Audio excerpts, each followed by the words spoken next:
የሩታ እህት እሳት ለብሳ እሳት ጎርሳ ደስታና ውጣ ከዚህ ከእህቴ ጎን ምን ልትሰራ ነው? እዚህ ደግሞ ሁለተኛ ባል የተደረብከው ውሽማ ነው ሆይ በማለት ደስታን ጎትታ ከቤት አስወጣችው። ሩታም እኔም እኮ መብት አለኝ፣ ደስታ ማለት ደስታዬ ነው። በአሁን ሰዓት በሀዘኔም በተከፋው ሰዓት እሱን አግኝቼ ደስ ብሎኝ ነው ያለሁት። ስለዚህ ከነስሙ ደስታ ምን ነው እንደዚህ የምትይው እህቴ ተይ እንጂ ስትላት፣ አንቺ ጋ ምንም ገና ያልጨረስነው አለን እባክሽን ዝም በይ ስትላት ነበር። እናም ሩታ እሱ ማለት ደግሞ ለእኔ ብዙ ነገር ያደረገልኝ ብዙ መስዋዕትነት እየከፈለ ደስታ ነው። ስለዚህ የደስታዬን ነገር ልትነኪው አይገባም ብላ ከእህቷ ጋራ ትልቅ ፍጥጫ ተጋጠሙ። ደስታም በጣም ተናዶ ውጣ ከዚህ አይንህን እንዳይህ አልፈልግም ብላ የሩታ እህት ተነስታ ይሄን በምትለው ጊዜ ትረጋጋ ብሎ ቤቱን ከፍቶ ከበር ላይ ቆመ። ትዝ ሲለው እኔ ለሩታ በዚች ባገኘኋት ከአውሮፓ ድረስ እንዲህ የመጣሁት ባህር አቋርጬ ባህር ተሻግሬ ለሷ ስል ነው። ስለዚህ እህቷንም ቢሆን ለፍቅር ፊት ለፊት መጋጠም አለብኝ በማለት ወሰነ። ሰላም ጤና ይስጥልን ውድና የተከበራችሁ የቻናል ቤተሰቦች እንኳን ወደ ቻናል በሰላም መጣችሁ። ዛሬ እንግዲህ በፍትፈታው በናድስና በነሩታ መተናል ማለት ነው። አዲስ ወይም ደስታ የተባለው ደስታዬ አዲስ ብለዋለኝ። እናም እንግዲህ የሩታ እህት እሳት ለብሳ እሳት ጎርሳ ከቡታጅራ መታ ነበር።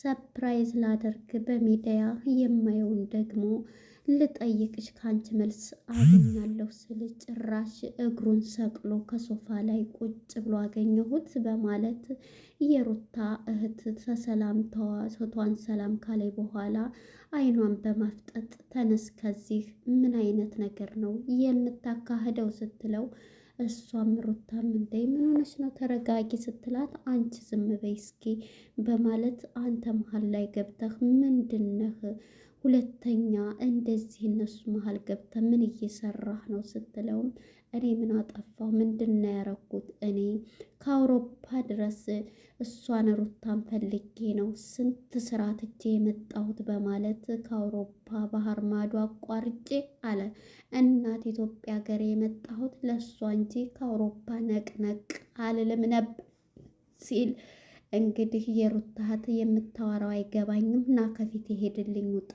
ስትለው ደሟ ሲፈላ ትዕግስቱም አለቀና እሺ በማለት ከቤት ወጣ።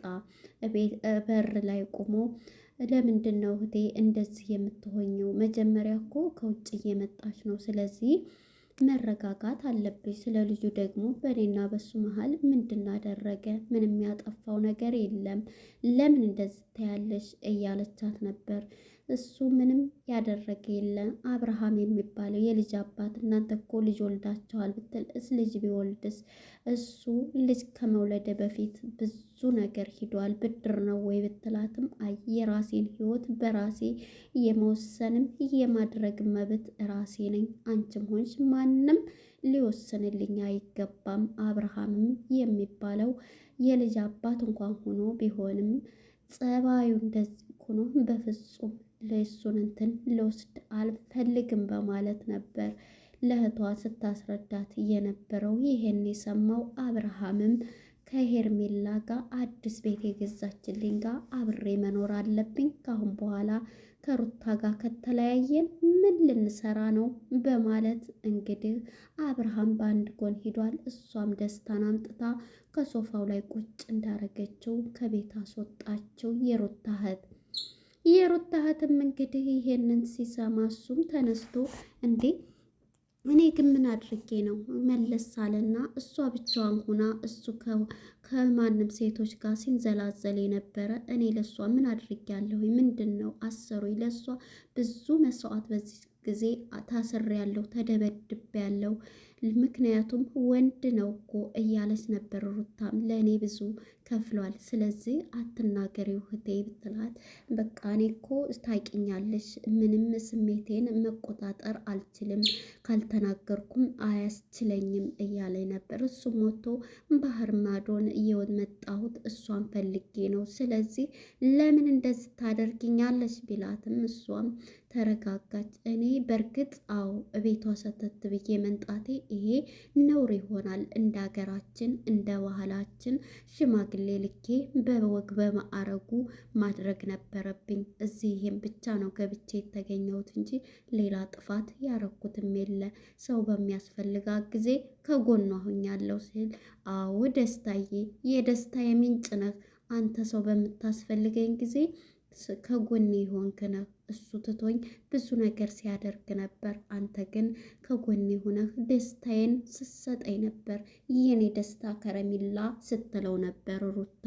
ይገርማል።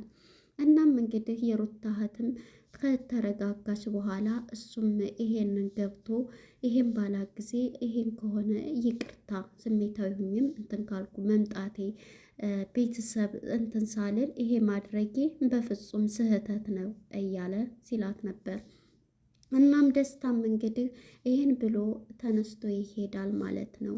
ሩታም እባክሽን እኔና አንቺ እንነጋገራለን፣ እሱ መልካም ነገር ስላረገ በጭንቅላቱ መልካም አንተ ልታስ ትችላለህ። ይሄ ደግሞ በሁለታቸው ውስጥ ልጅ አለ በመሃል፣ ይሄንን አንተ ገብተህ ክፍተት መፍጠር የለብህም ብትለው ይሄንን ከሌሎች ሴቶች ጋር እሷን እንትን ሲያደርጋት አይደለይ። ስለዚህ ከሷ ጋር ዞር ብሎ ማየት፣ ሰው በሚያስፈልጋት ሰው ስለሚያስፈልጋት ከሷ ጎን ሆንኩኝ ብሎ ደስታም ለሩታሃት ይሰጣል ማለት ነው። ሩታም ካሁን በኋላ ምንም እንድትዩ አልፈልግም፣ ደስታ ማለት ለእኔ አስፈላጊ ነው በማለት ታስረዳታለች። እንግዲህ የሩታሃትም በቃ ይቅርታ፣ እኔም ያው ይሄንን ሳይ ስላላስቻለኝ ነው በሚዲያ የሚወራው፣ የሰማሁትም ያየሁትም በሚዲያ ይሄ ነው። ይሄን ስል ደግሞ ስለ እሱ መጥፎ ነገር ተነግሮኝ መልሼ እቤት ውስጥ ሳገኝህ ደሜ ፈላ፣ ራሴን መቆጣጠር አልችልም፣ ለዛ ነው ውጣ ያልኩ ስትለው፣ እኔም አጥፍቼ ሊሆን ይችላል እንደ ባህላችን ሽማግሌዎችን ሰብስቤ፣ ስለዚህ እሷን ተንበርክኬ መውሰር ነው የምፈልገው፣ ከባህር ማዶ ከአውሮፓ የመጣሁት ለእሷ ስል ነው እያለ ሀሳቡን ሲገልጽላት ነበር። ግሩም ነው። እሱም እንግዲህ ይሄንን ብሎ ይቅርታሽ ብሎ ቤቱን ለቆ ሂዷል ማለት ነው። እንግዲህ ሩታ ምንድን ነው የምታደርጊው? ያሽው ነገር ጥሩ አይደለም ብትላትም እህቷ ነገ ጧት ልትገናኙ ስለ አብርሃም እንደሆነ ስትል፣ አብርሃም እኔ ካረገዝኩ ጀምሬ ብዙ ነገሮችን ሰው በሚያስፈልገኝ ጊዜ እሱ ተጎኔ የለም፣ ብዙ ነገር እንትን ባልኩ ጊዜ ሰው ባስፈለገኝ አሁንም የለም ነበር። ስለዚህ አሁን ደግሞ ሰው በሚያስፈልገኝ ሰው ሆኖ ያገኘሁት ደስታን ነው፣ እንደዚህ ማድረግ እህቴ የለብሽም እያለች እህቷን ስትላት ነበር። ደስታም እንግዲህ ይሄን ብሎ ሽማግሌ ልኬ አህሎ ጓብዬ እወስዳታለሁ በማለት ቤቱን ለቆ ሄዷል። እናም የሩታ እህት አሁን በቃ እሺ ለዚህ ከሆነ ይቅርታ ብላው እሱም ተነስቶ ሄዷል። ዝም ነው ያለው። እኔ ወንድ ልጅ እኮ ነኝ፣ ምንም ቢሆን እነሱ አስረው ደብድበውኛል፣ አስረው ብዙ ነገር አድርገውኛል። እኔ ምንም ያላደረኩት ትቼው ነው እንጂ ለነሱ አንሺ አይደለም። ምንም ቢሆን ምንም ብቀጥን ጠጅ ነኝ እያለ ነበረ። አንድ ሰሞን እንግዲህ የቲማቲም ነጋዴ ነው የሩታ ሁለተኛው ውሽማዋ እያሉ ሲሉት ነበር። እሱ ግን ከእናት ሀገር አውሮፓ የመጣሁት ወደዚህ ሩታን ብቻ ፈልጌ እንጂ እዚህ ለመቀመጥ ፈልጌ አይደለም። ፕሮሰሷን ጨርሼ አውሮፓ ይዤ መሄድ ነው የምፈልገው እያለ ነው። ሩታም እንግዲህ የእሱን ሀሳብ እሰቢበት በማለት አስረጃት ሁሉንም ብሎ ትቷት ይሄዳል። እናም በባለፈው ጊዜ እንግዲህ የወርቅ መስቀልም ሁሉንም የልደቷ ሳልመጣ ቢዚ ነበርኩኝ የዛን ቀን፣ አሁን ግን ስጦታዬን ተቀበይ በማለት ሁለቱም እንግዲህ አብርሃምና እሱም መጥተው ነበር ሲሰጧት የነበረው መስቀሏን ቀድሞ የሰጣት እንግዲህ ደስታ ነበር ደስታ እያለች እሱን ስታቅፈውና ስትሻሸው የነበረችው ማለት ነው። እናም በዚህ የተነሳ እንግዲህ ደስታም ከቤት ወጥቶ ሄዷል። የሩታም እህት ውጣ ስትለው እሱም ወጥቶ ሄዶ ነው ተመልሶ ይቅርታ ጠይቋል። ምክንያቱም ያደረግኩት ይሄ ነው እንጂ ሌላ ይሄ ጥፋት ነው የምትሄደኝ ነገር ምንድን ነው በማለት ነበር። እናንተ ራሱ አላት የሩታ እህት ጸጥ አለች። ኦኬ ሰው በሚያስፈልጋት ጊዜ እናንተ ራሱ የት ነበራችሁ ብሎ ይህን ሲላት ነበር። ግን የሩታ እህት መልስ ልሰጠው ፈቃደኛ አይደለችም። ያኔ ሰው በሚያስፈልጋት ጊዜ አብራት ማንም ሰው የለ ሲላት ነበረ። ግሩም ነው። እናም በዚህ የተነሳ ጀነን ብሎ ከቤት ወጥቷል። ይሄን ጥያቄ አቅርቦ እኔም ሽማግሌዎችን ሰብስቤ መጥቼ ሩታን እንደምወስዳን ነው። አብርሃም ጸባዩን እንኳን አይደለም እንደዚህ እየተንዘላዘለ አሁንም መልሶ እንኳን እንትን ቢል እኔ ቤተሰቦችና ቤተሰቦቻችን በጣም ጥሩ ናቸው። ሁላቸውም እኛ እንድንታረቅ የማይጥር የለም። ነገር ግን እሱም የሚያደርገው እኔና እሱ ደግሞ ተፋተናል። እሱም የራሱን ህይወት እየመራ ነው። እኔም የራሴን ህይወት መኖር አለብኝ። በእኔ ህይወት ማንም ሰው ሊገባ አይፈቀድለትም በማለት ሩታ ይህንን ለታላቅ እህቷ ልታስረዳ ትሞክራለች።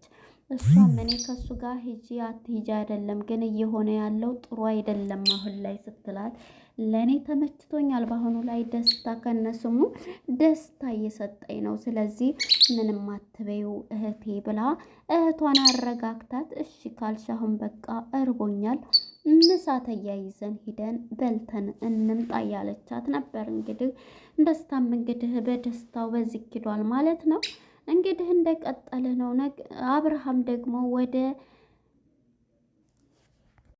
ሄርሜላ አዲሱ ቤት የገዛችበት ቤት ሄዶ ገብቷል። ቤት ይሄ ነው ብላ አስረክበዋለች። እንግዲህ የፉክክር ነገር እና ለነበረን ቆይታ እናመሰግናለን። ቀጣይ ፓርት እስከምንገናኝ መልካም ጊዜ